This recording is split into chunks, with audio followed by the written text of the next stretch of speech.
The echoes of Russia's assault on Hungary ring round the world.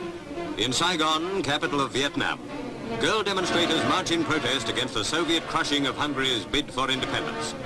Vivid banners make their feelings plain. Vietnam remembers its own recent civil war, and the former French colony is still divided into communist and non-communist zones. So feelings can still run high, and events in Budapest do not seem remote to the people of tropical Saigon.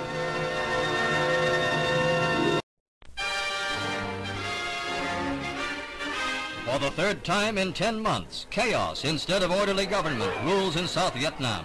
Students in the streets of Saigon are but one of the factions threatening to undermine the already precarious government of Premier Nguyen Khan. The students resented his seizing the presidency under a new constitution. Simultaneously, Buddhists take the anniversary of their bloody 1960 demonstrations to protest the predominance of Catholics in the government. Some express themselves in comparatively orderly marches like these. Elsewhere, mob fights lead to at least a dozen deaths and scores of injuries. Many of those arrested are communist Viet Cong agitators.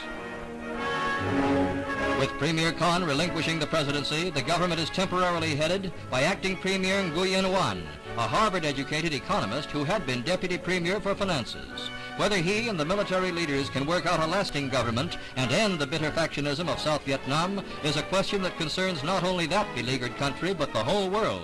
For without internal stability, little can save it from communism. Catholic South Vietnamese refugees marched through the streets of Saigon, protesting the intervention of foreign peacemakers. The demonstrators insisted on the destruction of all communist elements by force before peace can be achieved. Effigies of Ho Chi Minh are burned, while in contrast, Pope Paul has pleaded several times for the start of peace talks.